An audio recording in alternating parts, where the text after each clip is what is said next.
എവിടെ മേയർ ആര്യ രാജേന്ദ്രനെതിരെ കഴിഞ്ഞ 5 വർഷം പുറത്തുനിന്നും ബി.ജെ.പിക്കാർ ഉയർത്തിയ അഴിമതി ആരോപണങ്ങളുടെ തെളിവ് കഴിഞ്ഞ 4 മാസമായി തിരുവനന്തപുരം കോർപ്പറേഷനിൽ ബ്ലൂ പ്രിന്റ് വികസനക്കാർ അധികാരത്തിലേറിയിട്ട് അധികാരത്തിൽ വരുന്നതിന് മുന്നോടിയായിട്ട് തിരുവനന്തപുരം നഗരസഭാ ഭരണത്തിനെതിരെ ആറ്റുകാൽ പൊങ്കാലയുമായി ബന്ധപ്പെട്ട അഴിമതി നടത്തി, വീട്ടുകരവുമായി ബന്ധപ്പെട്ട അഴിമതി തുടങ്ങി പല പല അഴിമതി കഥകൾ ഇവർ നാട് നീളെ ചില മാധ്യമങ്ങളെയും ചില മഞ്ഞ ഓൺലൈൻകാരന്മാരെയും ഉപയോഗപ്പെടുത്തി പാടി നടന്നതാണ്. ഇത്രയും ദിവസമായിട്ട് അവർക്ക് ആ അഴിമതിയുമായി ബന്ധപ്പെട്ട് ഞങ്ങൾ ഉന്നയിച്ച ആരോപണങ്ങളുടെ തെളിവിത എന്ന് പറയാൻ പറ്റുമോ? ഇതുവരെ കഴിഞ്ഞ ഭരണസമിതിയിലെ കെടുകാര്യസ്ഥതയോ വീഴ്ചയോ സംബന്ധിച്ച് ഒരു പോലീസ് കേസോ അല്ലെങ്കിൽ ഒരു വിജിലൻസ് പരാതി വരെ എന്തുകൊണ്ട് നിലവിലെ ഭരണസമിതിക്ക് കൊടുക്കാൻ കഴിയുന്നില്ല? കാര്യം എന്തോരം അഴിമതി ആരോപണങ്ങളായിരുന്നു, പിൻവാതിൽ നിയമന കഥകളായിരുന്നു. ഇതെല്ലാം അധികാരത്തിൽ വന്നപ്പോൾ മാഞ്ഞു പോയോ? ഇന്നലകളിൽ ഉന്നയിച്ച ആക്ഷേപങ്ങൾ ശരിയായിരുന്നു എന്ന് വരുത്തി തീർക്കാൻ നിലവിലുള്ളവർക്ക് ഉത്തരവാദിത്വമുണ്ടോ ഇല്ലയോ? ആ നിലയ്ക്ക് അവർ ഇന്നലകളിൽ പുറത്തുനിന്ന് അടിച്ച അഴിമതി ആരോപണങ്ങൾ ഇപ്പോൾ സംസ്ഥാന സർക്കാരിനെതിരെയും പറയുന്നുണ്ട്. അവർ പുറത്തിറങ്ങിക്കഴിഞ്ഞാൽ ഞങ്ങൾ അധികാരത്തിൽ വന്നാൽ പലർക്കെതിരെയും നിയമ നടപടി ഉണ്ടാകും, അഴി എണ്ണിക്കുന്നൊക്കെ പുറത്തുനിന്ന് തട്ടിവിടുന്നുണ്ട്. അതേ വാചകങ്ങൾ തിരുവനന്തപുരം കോർപ്പറേഷൻ കേന്ദ്രീകരിച്ചും ഇവർ ഭരണത്തിന് വരുന്നതിന് മുന്നോടിയായിട്ട് കൊടിയ അഴിമതി എന്ന് പറഞ്ഞവർ ഇത്രയും ദിവസമായിട്ടും തങ്ങൾ ഉന്നയിച്ച ആരോപണങ്ങളെ സംബന്ധിച്ച് പൊതുജനങ്ങളെ ബോധ്യപ്പെടുത്താനായിട്ട് ഏതെങ്കിലും ഒരു ചെറിയ കാര്യത്തിന് കഴിഞ്ഞിട്ടുണ്ടോ? നിങ്ങളൊന്ന് ആലോചിച്ച് നോക്കിയേ.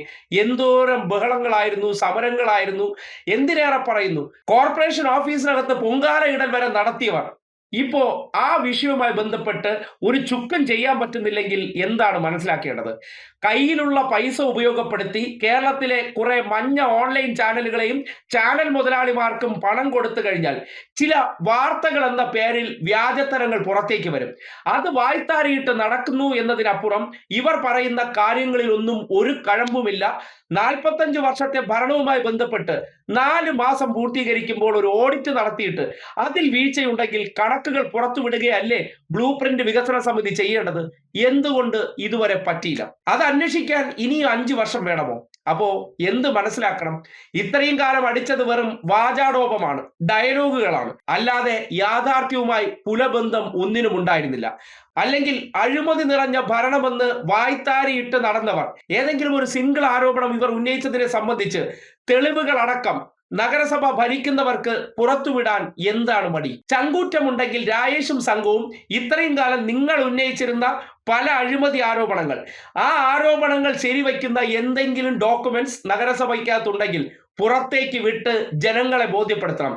ഇല്ലെങ്കിൽ ഇവർ പുറത്തുനിന്ന് വായ്ത്താരി അധികാരത്തിലെത്തി എങ്ങനെയാണ് 4 മാസം കൊണ്ട് നഗരസഭാ ഭരണം താളം തെറ്റിച്ചു എന്നതുപോലെ തന്നെയാണ് നല്ല രീതിയിൽ പ്രവർത്തിച്ചു കൊണ്ടിരിക്കുന്ന സംവിധാനങ്ങൾക്കെതിരെ അധികാരത്തിലേക്ക് വരാൻ പണം ഉപയോഗപ്പെടുത്തി മാധ്യമങ്ങളിലൂടെ വ്യാജ വാർത്തകൾ കൂടി സൃഷ്ടിക്കുന്ന മഹാരഥന്മാരാണെന്ന് നാട്ടുകാർക്ക് തിരിച്ചറിയാൻ കഴിയും.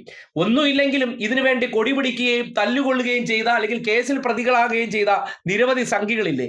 അവരെങ്കിലും ബോധ്യപ്പെടുത്താൻ ഉന്നയിച്ച അഴിമതി ആരോപണങ്ങളിൽ ഒരു സിംഗിൾ കാര്യമെങ്കിലും ഈ സമൂഹത്തിന്റെ മുന്നിൽ രാജേഷ് നട്ടല്ലുറപ്പുള്ള ഒരു വ്യക്തിയാണെങ്കിൽ തെളിയിച്ച് കാണിക്കുമെന്ന് ഈ സമൂഹം വെല്ലുവിളിക്കുകയാണ്.